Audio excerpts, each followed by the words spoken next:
Sometimes folks who rescue us vanish before we can even say thanks. And sometimes years later they stroll right back into our lives when we least see it coming. Caleb Stone has stayed alone in the Wyoming mountains for 15 years, wanting nothing from anybody. On a chilly November evening, he spots a woman passed out near his fence. He carries her inside, thinking she'll head out by morning. She doesn't.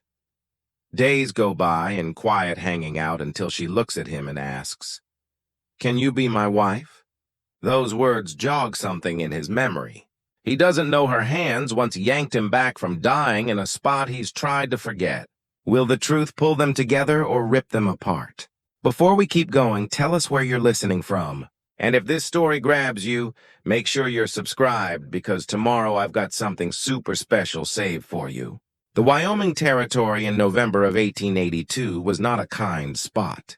The wind blew down from the tops like the breath of something old and uncaring, bringing with it the hint of a tough winter.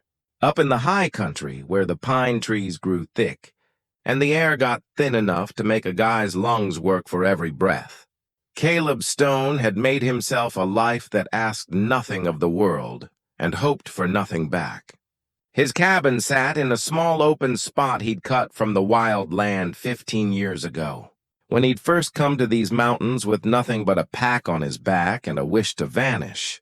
The building was strong, made from lodgepole pine he'd cut down himself, filled with mud and moss with a stone chimney that pulled smoke clean and straight. A covered porch ran along the front facing east, so he could watch the sunrise when sleep ditched him, which it often did. The homestead wasn't much by most folks' views. A small barn housed his horse, Copper, and a milk cow he'd named Bess for no special reason, except that she'd looked like a Bess when he'd bought her. A chicken coop gave eggs most mornings. A root cellar dug into the hillside kept potatoes, carrots, and saved meat through the long months when the snow got up past the porch rail. A creek ran cold and clear 50 yards from his door, never freezing all the way, even in the deepest part of winter. Caleb had turned 43 that fall, though he'd let the day slip by without notice. He was a tall guy, just over 6 feet, with shoulders that still carried the width of his younger days, despite the thin times. His hair had gone mostly gray, which he kept cut short with a pair of shears when it got in his eyes. His face was rough like old leather, deeply lined around the eyes and mouth, marked by years of squinting into sun and wind.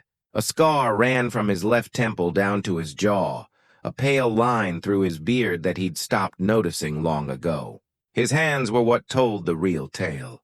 They were scarred and rough, the hands of a guy who'd worked with them all his life, but they moved with a sharpness that spoke of skills most guys never got. When he skinned a deer or fixed a harness or loaded his rifle, every move was quick, practiced, smooth. These were not the hands of a guy who'd spent his whole life in the mountains, despite what a stranger might think. The truth was that Caleb Stone had been someone else before he'd become a mountain loner. He'd been Sergeant Caleb Stone of the United States Army, a scout and tracker who'd served in the border fights that most folks back east liked not to think about. He'd been good at his job, maybe too good. His group had called him Phantom because he could move through enemy land like smoke, there and gone before the bad guys knew to look for him. That life had ended one rough day near the Mexican border when his patrol had been jumped. He remembered the mess, the shooting, the yelling of horses and men. He remembered falling hard, pain bursting through his chest and side. He remembered thinking with a weird clearness that this was how it ended. What came after was broken, mixed up. Fever dreams and dark, hands touching him softly, a woman's voice gentle and firm, water on his lips, the smell of herbs and something clean like soap. Then nothing for a long time. When he'd finally woken up fully, he'd been in an army hospital 200 miles from where he'd fallen. The doctors told him he'd been brought in by locals, that he'd been out of his mind for weeks, that he was lucky to be alive. They couldn't tell him much more than that. The locals who'd found him had vanished before anyone thought to get their names. His group was gone, all of them. He was the only one left, and he carried that load like rocks in his pockets. The army had offered him an honorable send-off and a pension. He'd taken both and headed north, looking for a spot where the past couldn't follow.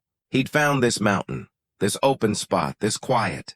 15 years had gone by since then. 15 years of being alone, broken only by monthly trips down to Redemption Ridge, the small town that sat in the valley below. He'd go in for stuff, spend as little time as possible chatting, and head back up the mountain before anyone could ask too many questions. The townsfolks had learned to take him as one of those odd mountain guys who liked the company of trees more than people. Some thought him rude. Some thought him weird. A few, like Sheriff Tom Brennan, knew enough of his past to get that some guys needed space from the world to stay okay. Tom had served in the same fight, though in a different group. They'd crossed paths a few times, shared a campfire or two. When Tom had pinned on the sheriff's badge in Redemption Ridge, he'd made a point of letting Caleb know there was a friend in town if he ever needed one. Caleb liked that, even if he'd never taken Tom up on it. Martha Hayes, who ran the general store, was another friendly face. She was a widow in her 60s, sharp as a tack, and kind as Sunday morning. She never poked, never pushed. But she always had his order ready when he came to town, and sometimes slipped an extra tin of coffee or a newspaper into his saddlebag when she thought he wasn't looking. These small ties were enough for Caleb. He didn't need more. He'd learned to find peace in routine, in the beat of the seasons, in the work of keeping himself alive and the homestead going. His days followed a pattern that rarely changed. Wake before dawn, build up the fire, make coffee strong enough to strip paint, feed the animals, milk Bess, collect eggs, spend the morning on whatever needed doing, cutting wood, fixing fence, checking his traps, hunting if the larder was low. Afternoon was for upkeep, for the 100 small jobs that kept a guy alive in the high country. Evening was for a simple meal, for sitting on the porch if the weather let him, for watching the light fade from the sky. He read by lamplight most nights. He had a small bunch of books read and reread until he knew whole parts by heart. Homer, Virgil, some Shakespeare, a few novels. The words kept his mind sharp, kept him tied to something bigger than just staying alive. He didn't think of himself as lonely. Loneliness meant wanting something he didn't have. He'd made his choice, and he lived with it. But on that cold November evening, when he rode back from checking his trap line along the northern ridge, everything changed. The sun was dropping fast behind the peaks, painting the sky in shades of orange and purple. The temperature was dropping with it, promising frost by morning. Caleb was thinking about supper, about the venison stew he had cooking in the pot, about maybe reading another chapter of the Odyssey before bed. That's when he saw her. At first he thought it was a bundle of cloth stuck on his fence line, but as Copper got closer, he saw it was a person. A woman passed out in the dirt, one hand still grabbing the top rail, as if she'd been trying to pull herself up when her strength finally ran out. Caleb was off his horse before he'd fully thought about it. His hand went to the pistol at his hip out of habit, but he didn't pull it. The woman wasn't moving, and there was no one else around. He knelt beside her, his knees aching after a long day in the saddle. She was face down in the dirt, her dark hair spilling across her shoulders, her dress torn and muddy. He reached out carefully and touched her shoulder. She was warm, alive then. He turned her over gently, and his breath caught. She was younger than he'd thought, maybe 30, with a face that would have been pretty if it wasn't pale from being tired and smeared with dirt. Her eyes were closed, her breathing shallow but steady. No clear hurts that he could see, but her hands were scraped raw and her dress was torn in several places. "Ma'am," he said quietly, "can you hear me?" Her eyes fluttered but didn't open. Her lips moved, forming words he couldn't hear. Caleb made a choice. He couldn't leave her here. Whether she was running from something or just lost, she wouldn't last the night in the cold. He'd get her inside, make sure she wasn't dying, and figure out the rest in the morning. He gathered her up carefully, surprised by how light she was, and lifted her into his arms. She made a small sound but didn't wake.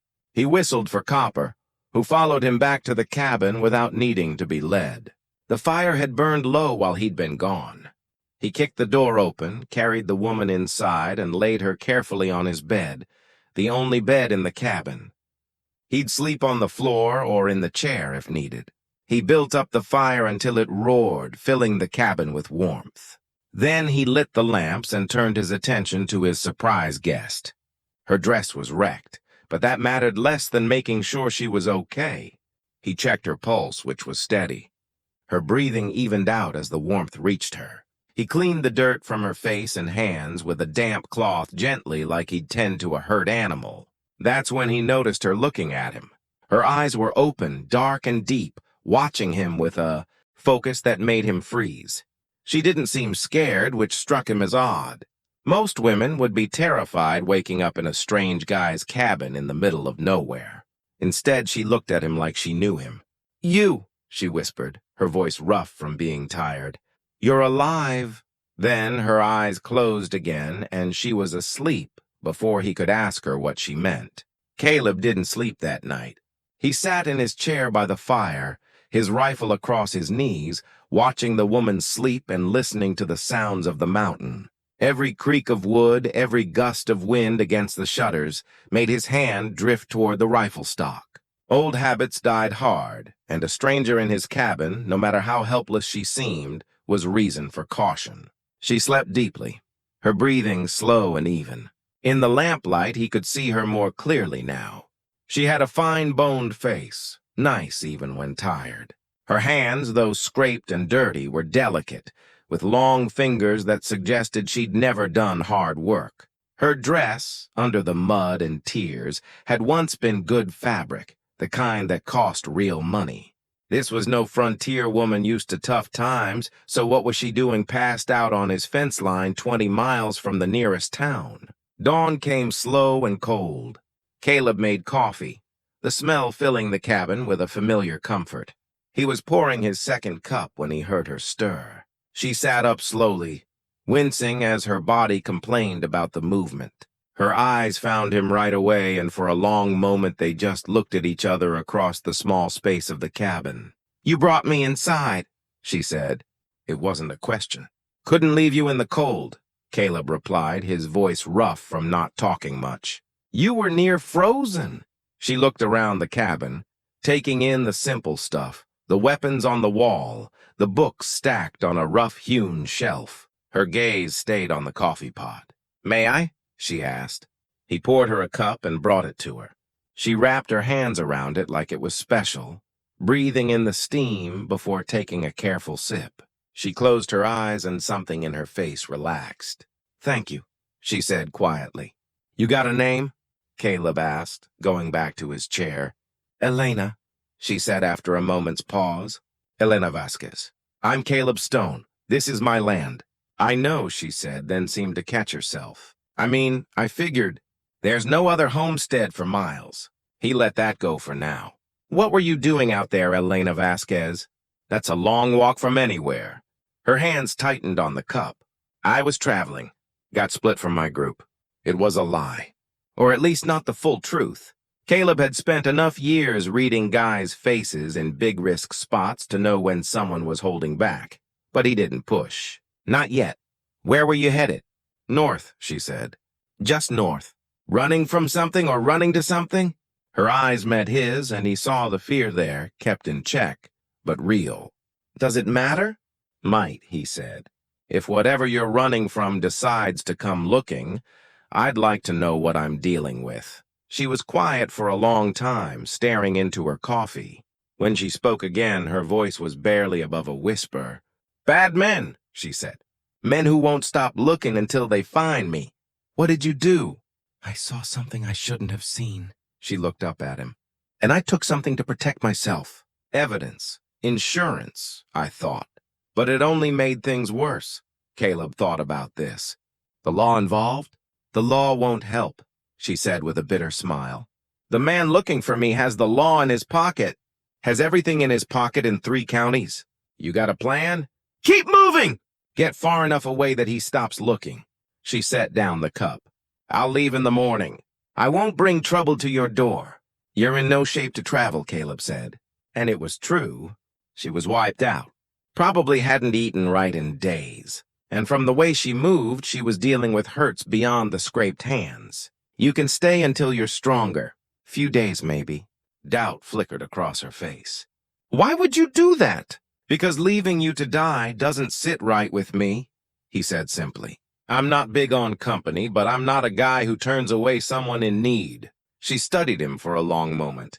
And again, he had that weird feeling that she was seeing more than just his face, that she was looking at something deeper. All right, she said finally.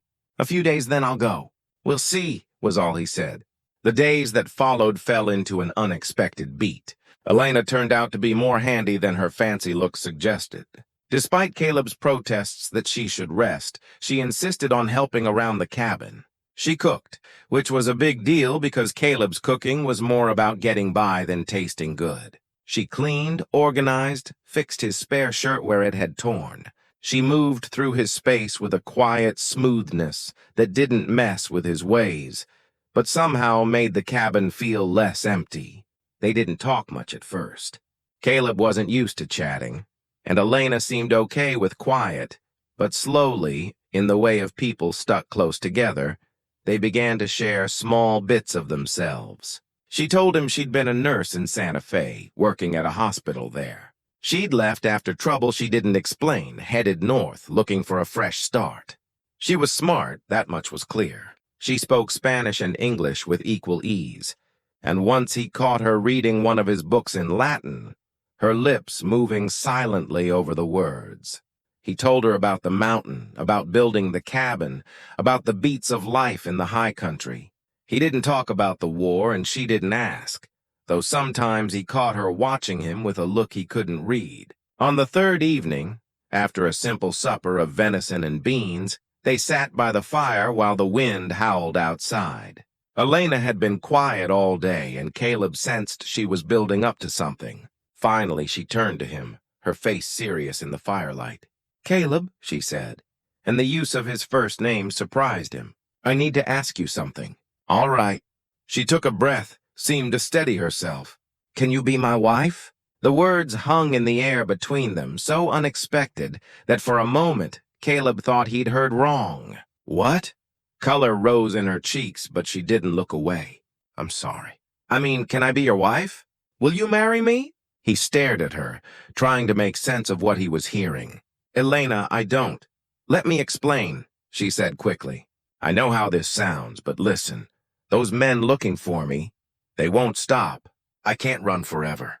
But if I'm married, if I have a husband, if I have a real claim to being somewhere, it gets harder for them. And you're clearly a guy who likes his privacy, who doesn't want questions. A wife explains a woman being here. It protects us both. A marriage of convenience, Caleb said slowly. Yes, an arrangement. I would keep helping around the homestead. You would have someone to share the work, and I would have protection, a name, a reason to be here. She clasped her hands together. I know I'm asking a lot, but I have nowhere else to go. And you're the first person in a very long time who's shown me kindness without wanting something back. Caleb stood up, needing to move, to think. He walked to the window and stared out at the darkness. A marriage, a wife? After 15 years of being alone, of careful space from everyone and everything, she was asking him to tie himself to a woman he barely knew. The practical part of his mind saw the sense in it. The homestead could use another pair of hands. The setup would stop questions from town folks, and if these men were truly bad, having her here as his wife would at least give him some legal standing to protect her.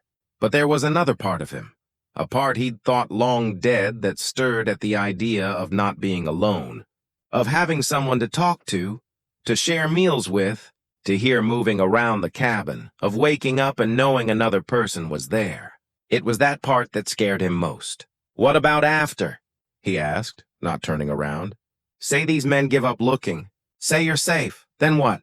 Then we can end the setup if you want. she said quietly. I would get it. This isn't a real marriage I'm suggesting. Just a practical fix to a problem. He turned to face her. She sat very straight in her chair, her hands folded in her lap, her look carefully neutral. But he could see the tension in her shoulders, the hope she was trying not to show. I need to think on it, he said. Of course, she stood. I'll leave you be. She went to the sleeping area he'd set off for her with a hung blanket, leaving him alone with the fire and his thoughts.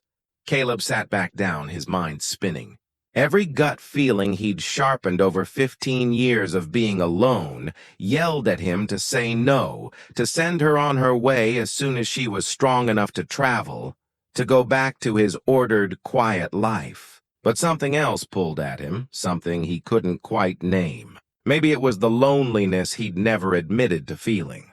Maybe it was the way she looked at him sometimes, like she saw past the scars and the quiet to something worth knowing. Maybe it was just that for the first time in a very long time, his cabin felt like more than just a place to exist. He thought about it all through the night, weighing risks and perks, checking his own reasons with the same careful eye he'd once used to read enemy land. By dawn, he'd made his choice.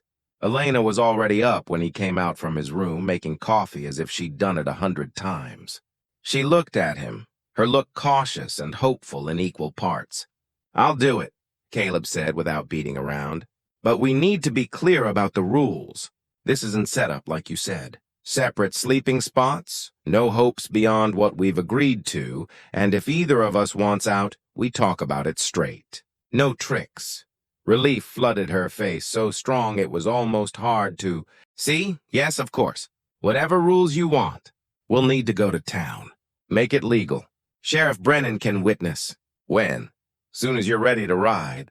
Maybe tomorrow if the weather holds.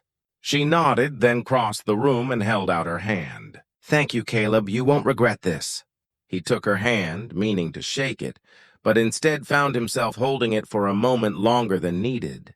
Her skin was warm, her grip firm, and something in her touch felt familiar in a way he couldn't explain, like an echo of something he'd forgotten.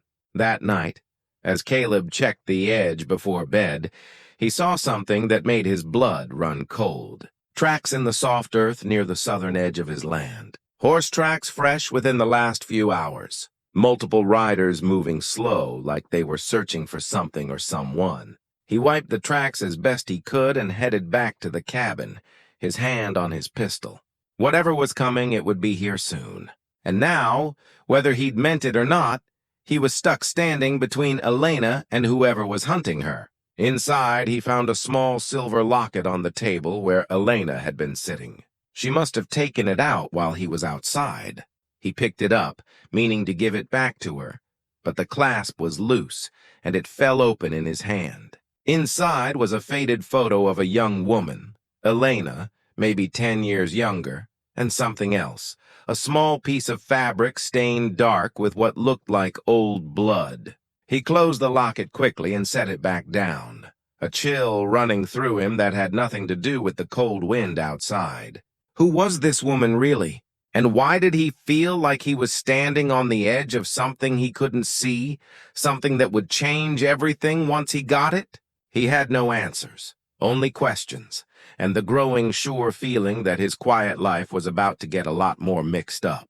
Morning brought a sky the color of old steel, and a bite in the air that promised snow before week's end. Caleb woke before dawn as always, but this time there was the soft sound of another person breathing in the cabin, and it made him pause in the dark, listening. Weird how quickly the mind could get used to another person, even after so many years alone. He got up quietly and built up the fire, then slipped outside to check on the animals. The tracks he'd seen the night before were gone, covered by wind and his own work, but knowing about them sat heavy in his gut. Someone had been watching his land. Someone was looking. When he got back to the cabin, Elena was awake, dressed in the spare clothes he'd put together for her from his own stuff, an old shirt that had belonged to his father. The clothes were too big, but she'd tied them with a belt and rolled the sleeves, and somehow she made even that look okay. I saw you checking the edge, she said quietly. You found something last night? He nodded. No point in lying. Tracks. Multiple riders, probably 3 or 4. They didn't come close to the cabin, but they were searching. Her face went pale slightly, but she didn't panic. How long do you think we have? Hard to say. Could be they'll move on. Could be they'll come back with more men. Either way, I need to know what we're up against. He poured coffee and handed her a cup. And I need to let the sheriff know. Tom Brennan's a good guy. If there's trouble coming, he should know. You're going to town today. We both are. We have business to do, remember? Understanding crossed her face. The marriage.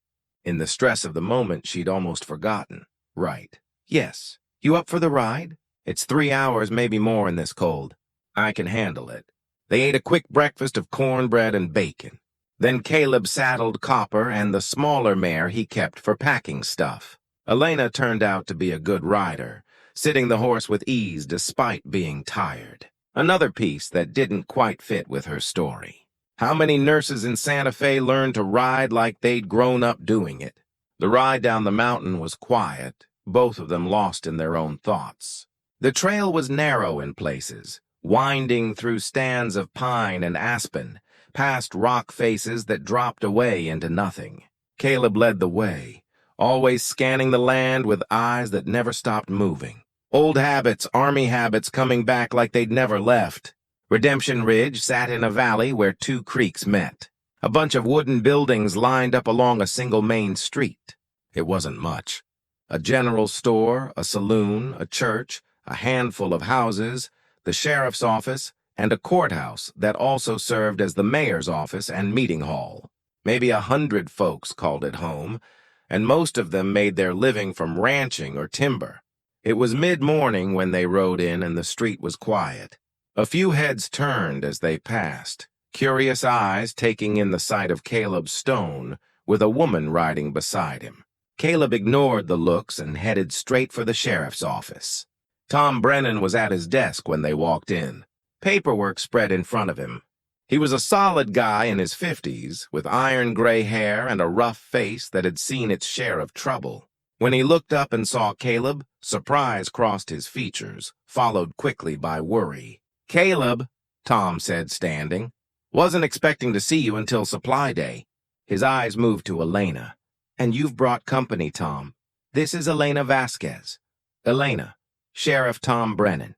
Tom nodded nicely, his lawman's eyes taking in everything. Her borrowed clothes, her careful stance, the tiredness in her look. Ma'am, Sheriff, Elena said quietly. We need to talk, Caleb said. Private would be best. Tom pointed to the chairs in front of his desk. Have a seat. I'll put the coffee on. Once they were settled with cups in hand, Caleb laid it out simple and straight. Elena was in trouble. Men were looking for her. They might be bad. He was going to marry her and give protection, but he wanted Tom to know the setup in case things turned rough. Tom listened without cutting in, his look getting more serious with each detail. When Caleb finished, the sheriff turned to Elena. These men who are after you, ma'am, what exactly did you see? Elena paused, then seemed to decide. A murder. I saw a man kill another man in cold blood, and I took papers that prove he's been stealing from his business partners, running bad operations across the border. The man is Dalton Cross. Tom's look darkened. Cross. I know that name. He's got stuff in New Mexico. Ties all the way to the territorial governor. That's why I ran. Elena said, no local law would touch him. He's too strong, has too many men on his payroll, and these papers you took, you still have them. Hidden safe. Tom rubbed his jaw, thinking this is above my power. You get it? A killing in New Mexico, even if you could prove it. That's not my area. But if Cross sends men into my county to cause trouble, that's a different story. He looked at Caleb. You're sure about this? About taking this on? I'm sure. Marriage won't always protect her if Cross is said enough. It's a start, and it'll give me legal standing to defend her. Tom nodded slowly. All right, then. Let's make it official. Judge Morrison is at the courthouse. I'll stand witness. He looked at Elena with something like sympathy. You get what you're asking of this guy? Ma'am, Caleb's lived peacefully up on that mountain for a long time. This could bring serious trouble to his door. I know, Elena said quietly. And if there was any other way, I'd take it. But there isn't. Fair enough. Tom stood. Let's get you married. The ceremony was short and businesslike, done in the courthouse by Judge Morrison, an old guy with kind eyes who asked no questions beyond the legal stuff. Tom and Martha Hayes, who'd been fetched from the general store, stood as witnesses. Martha had brought a small bunch of late-season wildflowers she'd pressed between pages of a book, and she pressed them into Elena's hands with a smile. "Every bride should have flowers," Martha said firmly. The words were simple, the vows standard. Caleb found himself saying them with more feeling than he'd expected, his voice steady but not totally calm. When it came time for the ring, he pulled out a simple gold band that had belonged to his mother, the only piece of jewelry he owned. Elena's eyes widened when she saw it, and for a moment he thought she might cry, but she held steady, letting him slip the ring onto her finger. It fit perfectly, as if it had been made for her. "You may kiss the bride," Judge Morrison said with a small smile. Caleb hesitated, then leaned in and pressed a brief, proper kiss to Elena's lips. It was barely a touch over almost before it started, but he felt something shift between them in that moment, something that went beyond the practical setup they'd agreed to. Afterward, Martha insisted on giving a small meal at her house behind the general store. It was a simple thing: bread, cheese, cold chicken, and apple pie. But it was served with such real warmth that Caleb felt his throat tighten. He hadn't been shown this kind of simple kindness in a very long time. "You're a lucky guy, Caleb Stone," Martha said, patting his arm. "And you, dear," she turned to Elena. "You've married yourself a good one." "He may be quiet as a stone, but there's not a more decent guy in this territory." "I'm beginning to see that," Elena said softly. And when she looked at Caleb, there was something in her eyes that made him look away, uneasy with the strength of it. They stayed in town only as long as needed.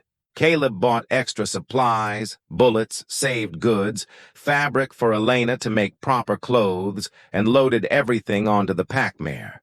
People stared, whispered, but no one came up except to offer quick congrats as they got ready to leave. Tom pulled Caleb aside one last time.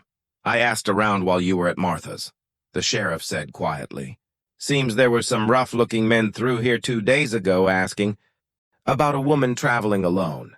Described someone matching Elena's looks. I told them I hadn't seen anyone like that." Caleb's jaw tightened. "They say where they were headed north. Same way as your mountain." Tom's eyes were serious. "You need to be careful, Caleb. If these are Cross's men, they're not going to give up easy. And there's only so much I can do if they decide to come after her on private land." "I know, I'll handle it." "I'm sure you will. But if you need help, you send word. I'll come and I'll bring men I trust." Caleb gripped the sheriff's hand. "Appreciate it, Tom. That's what friends are for." The ride back up the mountain seemed longer, heavier, with unspoken thoughts. The wind had picked up, carrying the scent of coming snow. They'd have to hurry to beat the weather home. Elena rode beside him in quiet for most of the trip. But as they neared the final approach to the cabin, she spoke. "Your mother's ring," she said. "You didn't have to give me something so precious." "She would have wanted it used," Caleb said. "No point in it sitting in a box. Still, thank you." They got to the cabin as the first snowflakes began to fall, fat and lazy in the fading light. Caleb took care of the horses while Elena carried the supplies inside. By the time he joined her, she had a fire going and coffee brewing, the cabin warming fast. That night they sat together by the fire, and for the first time since she'd arrived, the quiet between them felt comfy rather than careful. They were married now, tied by law, if not by love. It changed things in ways Caleb was still trying to get. "What was she like?" Elena asked suddenly. "Your mother?" Caleb thought about the question. He didn't talk about his family much, but something about the evening, about the odd closeness of the setup, loosened his tongue. "Strong," he said finally. "She had to be. My father died when I was young, and she raised me and my brother alone on a small farm in Missouri. Never griped, never showed weakness, just did what needed doing." He paused. "She taught me that strength isn't about never being scared. It's about doing what's right, even when you are scared. She sounds like a great woman. She was. He looked at Elena. What about your family? Her look closed slightly. My father was a doctor in Mexico City. My mother was from a good family. They died when I was 16, yellow fever. After that, I went to live with an aunt in Santa Fe, and she helped me train as a nurse. No siblings. A brother younger. He died in the same sickness. Her voice was carefully flat, but Caleb heard the pain under it. I'm the only one left. They sat with that for a while, two people alone in the world, tied together by chance and need. Outside, the snow fell harder, covering the mountain in white, wiping the tracks of anyone who might have been watching. The snow kept on through the night and into the next day, changing the mountain into a land of pure white quiet.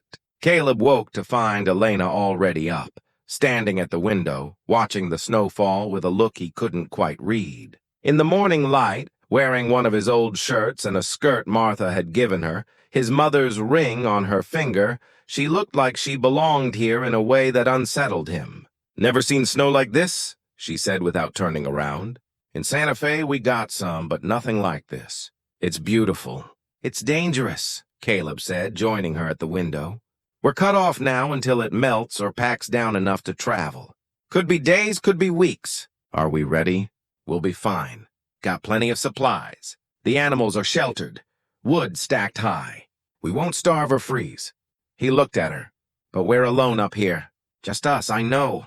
She met his eyes. Is that a problem? No, he said, realizing it was true. No, it's not. The days that followed got their own beat different from before. They were married now, legally tied, and that changed the vibe in ways both small and big. Elena no longer moved through the cabin like a guest, careful and unsure. She rearranged things to make them work better, added small touches that made the space feel more like a home than a shelter. A vase with dried flowers on the table, curtains she'd sewn from spare fabric, the books sorted by topic rather than size. Caleb found he didn't mind. In fact, he found he liked coming in from morning chores to find coffee already made and breakfast waiting. He liked having someone to talk to in the evenings, someone who could chat about the books he read and offer ideas he'd never thought of. He liked not being alone. It scared him how much he liked it. Elena turned out to be more handy than he'd expected in other ways, too. She could shoot, not great, but okay. When he took her out to practice with his rifle, she handled the weapon with a sureness that spoke of past training. Where did you learn? He asked, watching her reload. My father taught me. He believed women should know how to protect themselves. She lined up another shot, squeezed the trigger, hit the target dead center. He was right. Caleb showed her the basics of tracking, of reading the forest, of understanding how to move quietly when needed. She learned fast, her focus sharp, her questions smart. It was more than just curiosity. She was getting ready for something, though she didn't say what. At night, they kept their separate sleeping spots, but the divider between them felt more and more pointless. They talked late into the evening, sharing stories carefully cut to avoid the deepest hurts. She told him about nursing, about the odd joy of helping someone get better. He told her about the mountains, about the animals he'd tracked, about the harsh beauty of winter storms. They didn't talk about the men who might be hunting her. They didn't talk about what would happen when the snow melted and the world came back. They lived in a bubble of time, cut off and oddly peaceful. But Elena had nightmares. Caleb would wake to hear her crying out in her sleep, words in Spanish too fast and scared for him to follow. The first time it happened, he lay still, unsure. The second time he got up and went to her. She was sitting up in bed, her face pale, her hands shaking. He sat down carefully on the edge of the bed, not touching her, but close enough that she could reach him if she needed to. You're safe, he said quietly. Whatever you dreamed, it's not real. You're here and you're safe. She looked at him, her eyes wide and dark. Then, without warning, she leaned forward and pressed her face against his shoulder, her hands grabbing his shirt. He froze for a moment, then slowly, carefully put his arms around her. She didn't cry. She just held on to him like he was the only solid thing in a shifting world. and he held her back, feeling the quick beat of her heart against his chest, feeling something crack open inside him that he'd kept locked away for a very long time. "I'm sorry," she whispered eventually. "I don't mean to be weak." "You're not weak," he said. "You're one of the strongest people I've ever met." She pulled back enough to look at him. "You don't even know me." "I know enough." For a long moment, they just looked at each other. Then, moving slowly enough that she could stop him if she wanted to, Caleb leaned forward and kissed her. Not the brief, formal kiss of their wedding, but something real. Something that spoke of the feelings he'd been trying to ignore. Elena responded right away, her hands coming up to frame his face, her lips soft and warm against his. The kiss deepened, became something more urgent, and Caleb felt himself falling into it, into her, into the chance of something he'd thought was lost to him forever. When they finally broke apart, both breathing hard, Elena rested her forehead against his. "This wasn't supposed to happen," she whispered. "I know. The setup was supposed to be practical, simple. I know that, too. So what do we do?" Caleb drew back enough to meet her eyes. "We figure it out as we go. No hopes, no push. We just see where this leads." She nodded slowly. "All right, we see where it leads." He kissed her once more gently, then stood to go back to his own bed, but her hand caught his. "Stay," she said, "just for tonight. I don't want to be alone." So he stayed, lying beside her on top of the blankets, and eventually they both fell asleep that way, closer than they'd been, but not crossing lines neither was ready to cross. It felt right, in a way that went against the practical setup they'd made. It felt like the start of something real. The next morning brought clearness of a different sort. Caleb was checking the snares he'd set near the cabin when he found fresh tracks in the snow. Boot prints. Several sets coming from the south and circling the land at a distance. Someone had been watching them during the night. His blood ran cold. The snow should have kept them safe. Should have made travel hard enough to keep searchers away, but someone had come anyway, and they'd been careful about it. Pros, army maybe, or good trackers. He followed the tracks for a quarter-mile before they vanished into a rocky spot where the snow couldn't stick. Whoever they were, they knew what they were doing. When he got back to the cabin, Elena took one look at his face and knew. "They're here," she said. It wasn't a question, they were here. "Last night while we slept, they didn't come near the cabin, just watched." "How many?" "At least 4, maybe more. Hard to tell with the snow." Elena sank into a chair, her face pale. "I should leave. I should go before they come back with more men." "You're not going anywhere," Caleb said firmly. "We're married. You're under my protection. That means something. It means you could die trying to protect me from men who won't stop until they get what they want. Maybe. But I've faced worse odds." She looked up at him, her eyes fierce. "You don't get what Cross is capable of. He's mean. He doesn't care about the law or about innocent folks. If he sent men here, they have orders to bring me back by any means needed. And if you get in the way, then I get in the way." Caleb knelt in front of her chair, taking her hands. "Listen to me, Elena. I'm not some helpless farmer. I know how to fight. I know how to survive. And I know how to make this mountain work for us instead of against us. If Cross's men want to fight, they'll get one. But they won't get you." Tears filled her eyes. "Why? Why would you risk everything for someone you barely know?" "Because you saved my life once," a voice whispered in the back of his mind, though he didn't know where the thought came from. "Because looking at you feels like remembering something important I forgot." But what he said was simpler. Because it's the right thing to do, and because he paused, then pushed on. "Because you're not just a setup anymore. You're my wife, and I protect what's mine." A tear spilled down her cheek. "Caleb, we'll get through this," he said. "Together." "I promise you that." She nodded, not quite believing, but wanting to, and he pulled her close, holding her while she finally let herself cry. While the snow fell outside and somewhere on his mountain, bad men planned their next move. That afternoon, Sheriff Brennan showed up on horseback, surprising them both. The ride up must have been rough in the snow, but Tom looked set rather than worn out. "Figured you should know," the sheriff said, taking coffee and warming by the fire. Those men came back through town.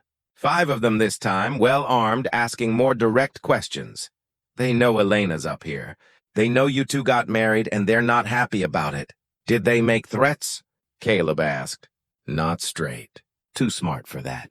But the hint was clear enough. They're planning something when? Soon, I'd guess. Weather's supposed to break in a day or two. They'll wait for the paths to clear, then they'll come. Tom looked at Elena with sympathy. I'm sorry, ma'am. I wish I could do more, but they haven't broken any laws I can prove. And Cross's reach goes into the territorial government. If I arrest his men without reason, I'll have officials on me within a week. I get it, Elena said quietly. You've already done more than most would. Tom turned to Caleb. You need help. You let me know. I can round up a few good men, deputies I trust. We can be here in half a day once the weather clears. I like that, Tom. I'll keep it in mind after the sheriff left, fighting his way back down the mountain before dark. Caleb and Elena stood together at the window, watching him go. The sun was setting, painting the snow gold and pink, pretty and uncaring to the fight it might soon see. Tell me about the war, Elena said suddenly. Tell me what you were really doing out there. Caleb was quiet for a long time. He didn't talk about the war. Hadn't talked about it in 15 years. But she deserved to know who she'd married, what kind of guy would be standing between her and Cross's hired guns. I was a scout, he said finally. Part of a special unit that worked along the border. We tracked enemy moves, messed up supply lines, gathered info. It was risky work, the kind that didn't make it into official reports. And the jump, we were tracking a group we'd been chasing for weeks. Got sloppy too sure. They were waiting for us in a canyon. And when we rode in, he stopped. The memory's clear even after all this time. It was a mess. My whole unit gone in minutes. I took a bullet to the chest, another to the side. Went down hard, but you lived barely. I remember bits and pieces, dark, pain, someone touching me, but I thought it was death coming to get me. He looked at her. Then I woke up in a hospital, and they told me locals had found me and brought me in. I never knew who. Never had a chance to thank them. Elena's hand found his, her fingers threading through his with a closeness that felt both new and old. And maybe someday you will. Maybe, he said, not getting the weight in her voice. The way she looked at him like she was memorizing his face. That night they slept in the same bed, not out of passion, but out of need for closeness, for comfort in the face of coming danger.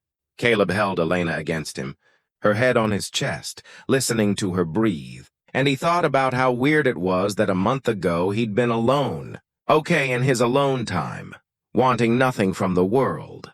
Now he had a wife, now he had something to lose, and he'd fight with everything he had to keep from losing it.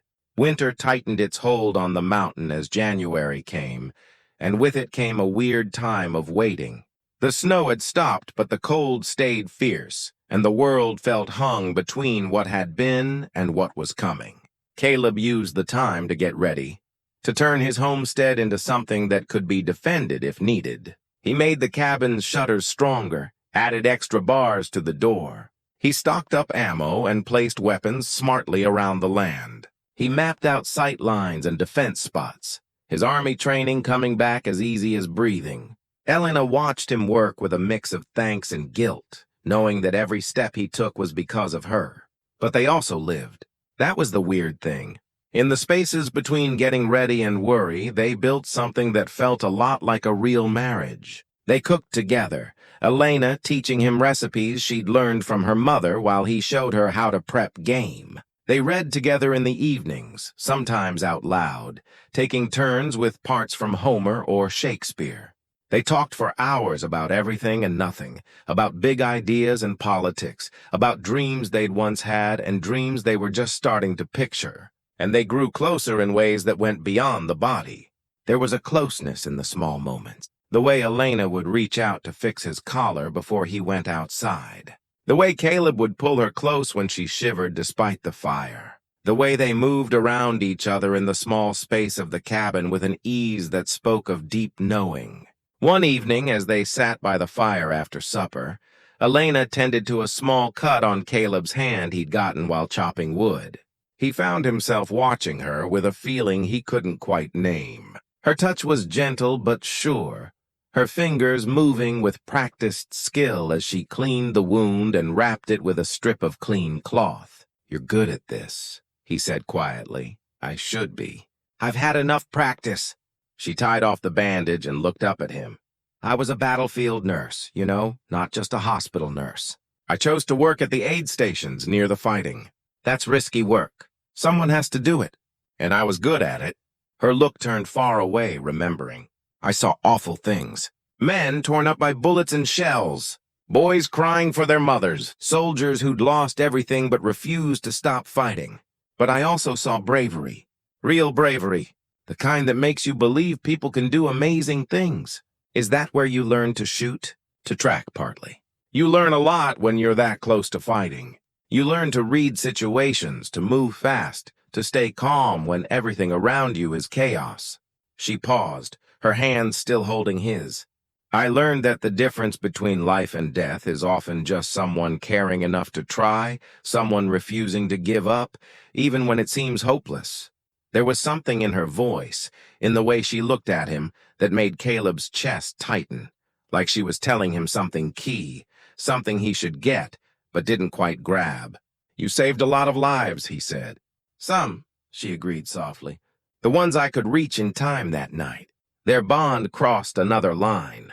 It happened naturally, bound to happen, two people who'd been circling each other, finally giving in to what they both wanted.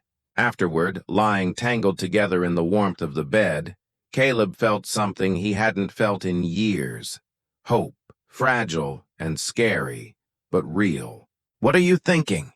Elena asked, her fingers tracing lazy patterns on his chest. "That I didn't expect this," he said honestly. "Any of this. Neither did I." She propped herself up on one elbow, looking down at him. "When I came here, I thought it would just be a setup. Protection in exchange for company. I didn't think I'd feel what?" he asked when she trailed off. "Like I'd come home," she finished quietly. "Like maybe all the running, all the fear was leading me here. Do you?" He pulled her back down against him, holding her close. "I'm glad you came. Whatever happens, I want you to know that." "I know," she whispered. "I know." The peace lasted 3 more days. Then Sheriff Brennan rode up again, this time with news that changed everything. "They're coming," Tom said without beating around, his breath misting in the cold air. 5 men rode out of town this morning, headed this way. They're not being quiet about it anymore. Caleb had been waiting for this, but hearing it still sent a jolt of energy through him. "How long do we have?" "They're on horseback, moving slow in the snow. I'd say they'll be here by tomorrow afternoon at the latest." "Did they say what they want?" Tom's look was grim. "They showed me a wanted poster, not for murder or theft, like Elena said. It's a reward poster offering $1,000 for info leading to her return. Claims she's a runaway wife who stole stuff from her husband." Elena, who'd been listening from the doorway, went pale. "That's a lie. I was never married to Cross. He wanted me to marry him, but I said no." That's when everything went wrong. "I figured it was something like that," Tom said. "But it gives them a legal excuse, thin as it is.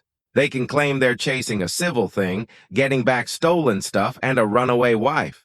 Makes it harder for me to step in unless they trespass and threaten hurt," Caleb said. "Unless that. But you'd have to prove it was self-defense if things go bad." "We will." Tom looked between them, his rough face creased with worry. "I can stay. I can bring my deputies up here." "Make this official." "No," Caleb said firmly. "If you're here when it happens, Cross will use it against you. He'll claim you went beyond your power, helped a criminal escape justice. I won't let you risk your job, but I can handle this, Tom. I know this mountain better than anyone. I know how to fight, and I have something worth fighting for." He glanced at Elena, who was watching him with eyes that held both fear and something stronger. "We'll be all right." The sheriff wasn't happy about it, but he got it. Before he left, he pressed a piece of paper into Caleb's hand. "Federal Marshal's name and spot in Cheyenne. If you survive this and need someone to take Cross down right, send for him. He's a good guy and he owes me a favor." After Tom left, Caleb and Elena spent the rest of the day in final getting ready. He showed her the defense spots he'd set up, the places where she should take cover if shooting started. He gave her his spare pistol and made her practice until she could load and fire without pausing. "I don't want to kill anyone," she said, her hands shaking a bit as she held the weapon. "Neither do I. But if they come at us, if they try to take you, you do what you have to do to survive. You get it?" She nodded, her jaw set. "I get it." That evening, as the sun set and painted the snow in shades of red and gold, they stood together on the porch and looked out at the mountain. It was pretty and harsh, uncaring to human struggles, lasting. Caleb had come here to hide from the world, to live in alone time and quiet. Now he was getting ready to fight for something he'd never thought to find. A reason to stay tied to life. "Tell me something," Elena said softly. "After all this is over, if we survive, what do you want? What does the future look like for you?" Caleb thought about it, surprised to find he actually had an answer. The cabin, the mountain, but not alone anymore. "I want to wake up every morning and know you're here. I want to build something lasting, something good, maybe." He paused, then kept going. "Maybe even a family someday, if that's something you'd want." Tears gathered in her eyes. "I'd want that more than anything." He kissed her then, gentle and deep, trying to pour into it all the things he hadn't learned how to say yet. When they broke apart, she rested her head against his chest, and he held her while the last light faded from the sky. "There's something I need to tell you," Elena said suddenly, her voice muffled against his shirt. "Something key. Before tomorrow, before everything, tell me," he said, sensing the weight of whatever she was carrying. But before she could speak, they both heard it. The far sound of horses moving through the trees. Multiple horses coming from the south, coming toward the cabin. Cross's men had come early. Caleb's hand went to his pistol. "Get inside now." They moved fast, shutting and barring the door, putting out the lamps, leaving only the fire for light. Caleb set himself at the window with his rifle, and Elena took up spot with the pistol near the back wall. The sound of hooves got closer, then stopped. Caleb counted 5 clear horses through the shutters. 5 men, just as Tom had said. They'd stopped about 50 yards from the cabin, just outside easy rifle range. Smart. They weren't rushing in blind. A voice called out, fancy and cold. "Mrs. Cross, we know you're in there. Mr. Cross has sent us to bring you home. Come out peacefully and no one needs to get hurt." Elena's face had gone white, but her hands were steady on the pistol.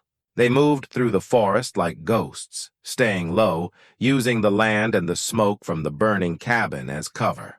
Caleb led the way with the sureness of a guy who'd spent 15 years learning every inch of this mountain. Elena followed close behind, her breathing in check despite the fear he knew she must be feeling. The men were still gathered near the cabin, watching it burn. Caleb counted them now.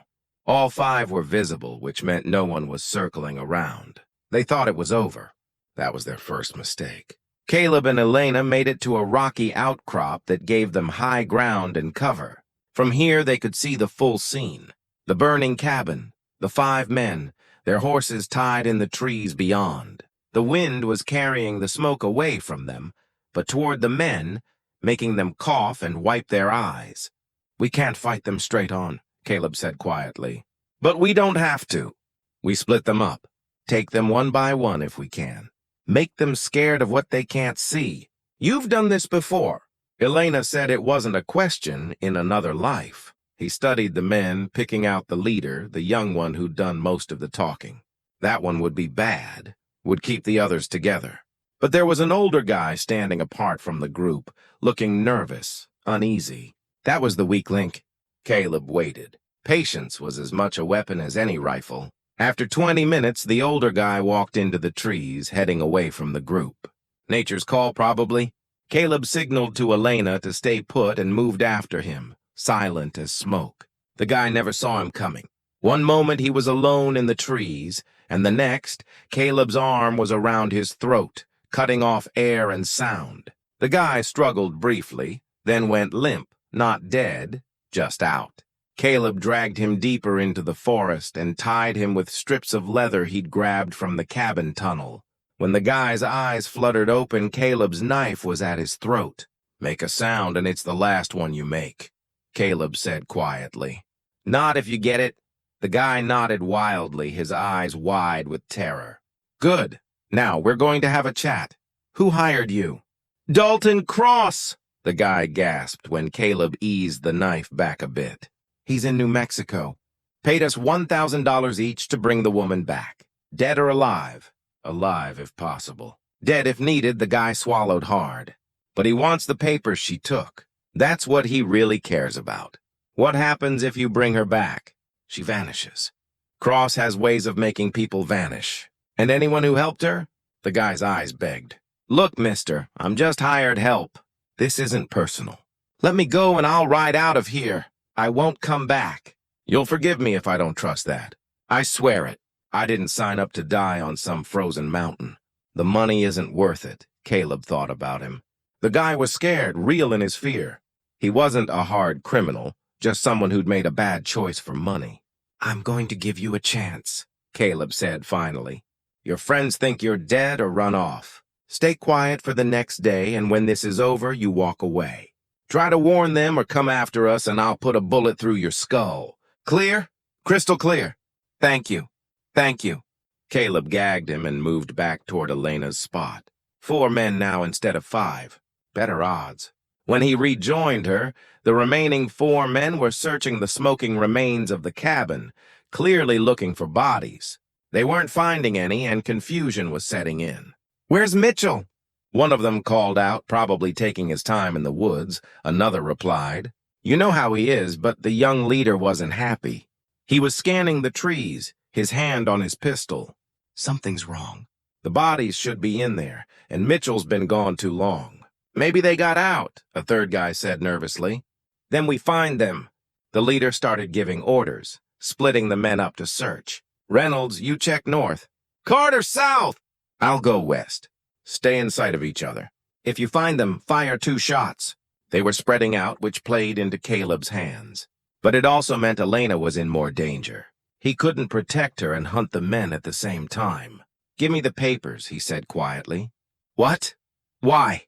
"Because if they get past me and find you, I want you able to bargain for your life. Tell them you'll trade the papers for freedom. It might buy you time. And if they kill me anyway, then I'll make sure Cross never sees those papers, and I'll make sure he pays for what he's done." Caleb met her eyes. "But it won't come to that. I won't let it." Elena pulled the saddle's false bottom open and pulled out an oilskin packet. She handed it to him, and he tucked it inside his coat. "Stay here," he said. "Stay hidden. No matter what you hear, don't move until I come back for you, Caleb." He kissed her hard and fast. "Trust me?" Then he was moving again, using the forest the way he'd been trained to use it.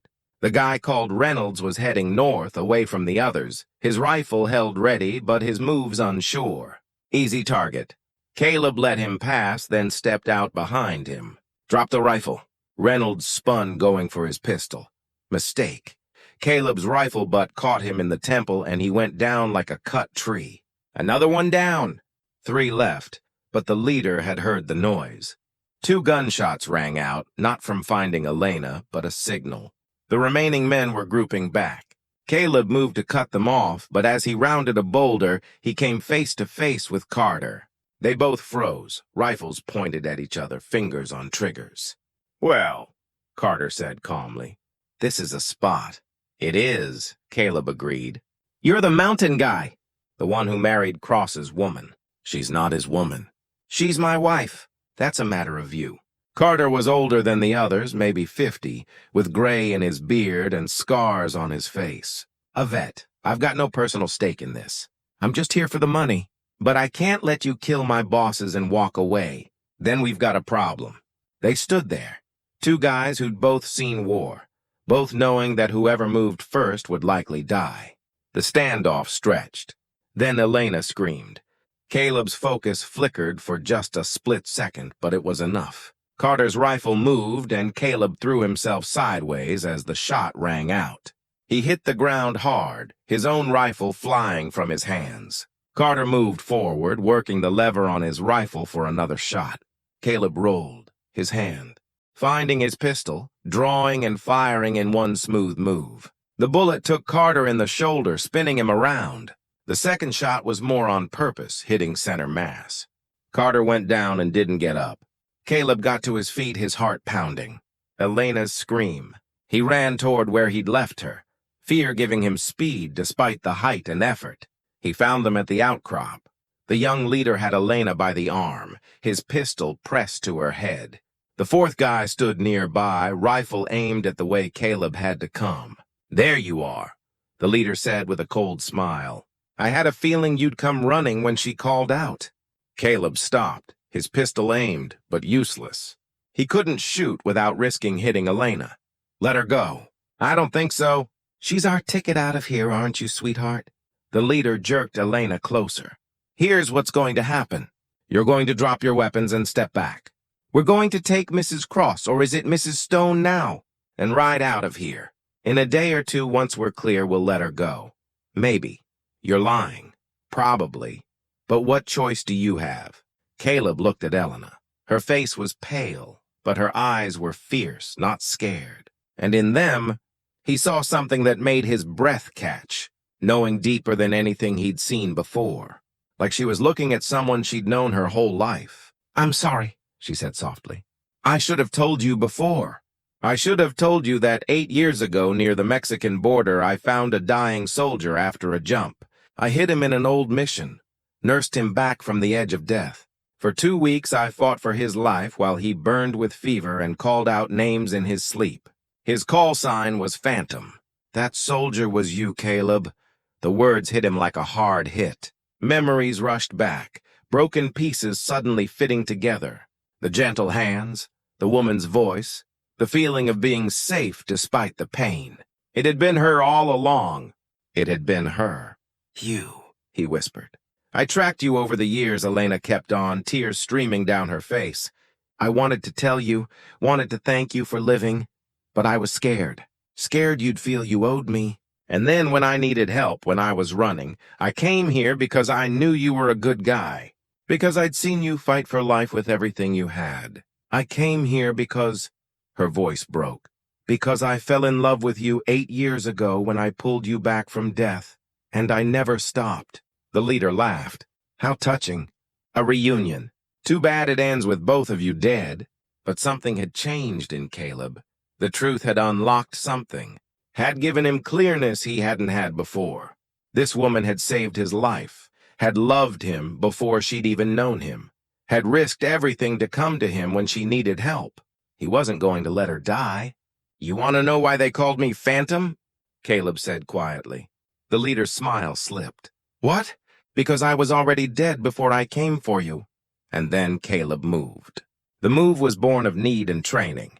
The kind of planned risk that could only come from a guy with nothing left to lose. Caleb dropped straight down, firing as he fell. The bullet took the fourth guy in the chest before he could adjust his aim. The leader's reflexes were good, but he made the key error of trying to shoot Caleb instead of using Elena as a shield. Elena drove her elbow back into his ribs with surprising force. She'd been a battlefield nurse. She knew body parts and twisted away from his grip. Caleb's second shot missed as the leader dove for cover, but it gave Elena time to scramble toward safety. She rolled behind a fallen log just as the leader shot back, bullets chipping bark and stone around them. For a moment there was quiet. Caleb was pinned behind a boulder. Elena behind her log and the leader somewhere in the rocks above them with good cover and high ground. A stalemate, except that the leader had to know by now that his whole crew was gone. He was alone on a mountain against a guy who knew every inch of land and had every reason to hunt him down. "You're good," the leader called out. "Better than I thought. Cross said you were just some broken-down loner." Clearly his info was wrong. Caleb didn't answer, just watched and waited. "The guy was trying to find him by voice, but you're bleeding." The leader kept on. "I can see it from here. That fall opened something up. How long before you pass out from blood loss?" Caleb glanced down. The leader was right. His side was wet with blood. The old war wound had torn open during the fall. He could feel the warmth spreading, the weakness that came with blood loss starting to creep through his limbs. He had minutes, maybe an hour if he was lucky before his body gave out. But an hour could be a lifetime in a fight. "Your name?" Caleb called out. "I should know the name of the guy I'm about to kill." A pause, then a laugh. "Marcus Webb. And I'm not the one dying today, old man." "We'll see about that, Marcus Webb." Caleb caught Elena's eye across the distance. She was pale but steady, her pistol in hand. He gestured a series of hand signals he'd used in the war. She wouldn't know army signals, but she was smart. She'd get the basic message. "Stay low, stay quiet. Wait for my move." She nodded, almost not noticeable. Caleb began to move slowly, using every bit of cover the rocks gave. The bleeding was bad, but he could work through it. He'd worked through worse. The key was to circle around, get above Webb, take away his edge. But Webb was no fool. He'd set himself well, and he was watching all ways. When Caleb tried to flank left, a bullet bounced off the stone near his head. He pulled back, breathing hard, fighting the dizziness that was starting to creep in. "Getting slower," Webb teased. "I can wait, you know. Wait until you bleed out, then take the woman. Either way, I get paid." Elena's voice rang out clear and strong. "The papers are gone. Webb Caleb has them. If you kill him, they burn with him.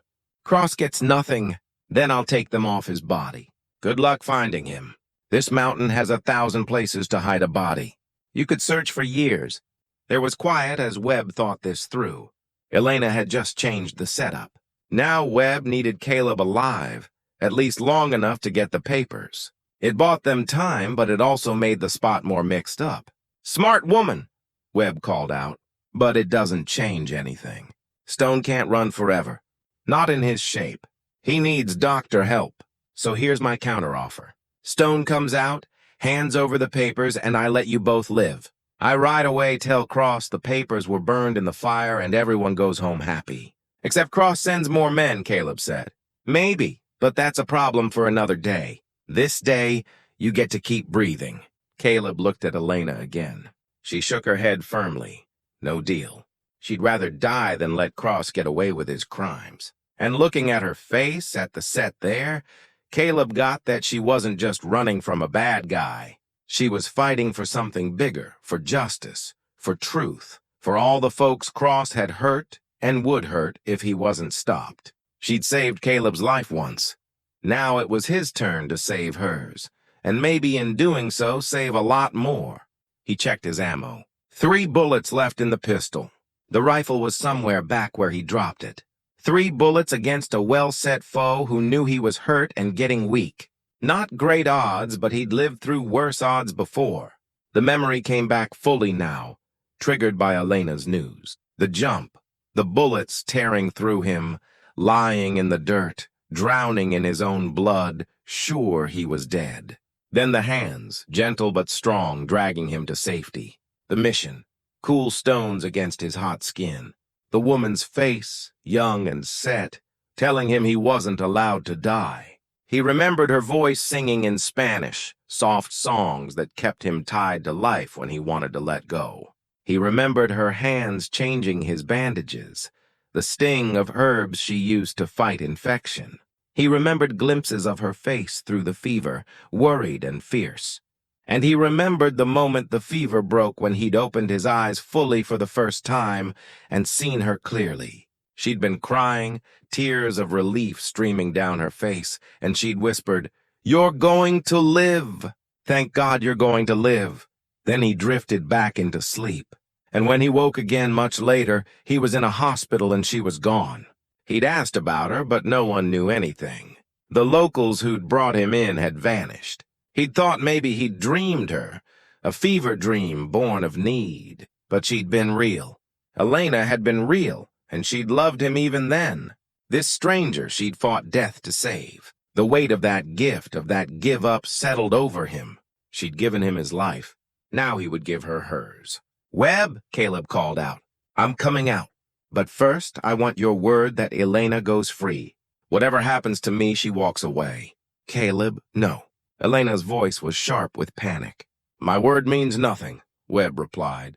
"But I'll tell you this. I've got no interest in killing anyone who isn't needed. I'm not Cross. I'm just a guy doing a job. Stone hands over the papers and gives up, and I've got no reason to hurt the woman. It wasn't much of a promise, but it was something, and more key, it would get Webb to lower his guard to think he'd won. That would be the opening Caleb needed. "All right," Caleb said. "I'm standing up. Don't shoot. Slowly. Hands where I can see them." Caleb stood, his left hand raised, his right pressed against his bleeding side. The world swayed a bit, but he forced himself to stay upright. He could see Webb now rising from his cover with his rifle aimed at Caleb's chest. "The papers," Webb said. "Toss them over here." Caleb reached inside his coat with his right hand, moving carefully. His fingers found the oilskin packet. But they also found something else. A small derringer he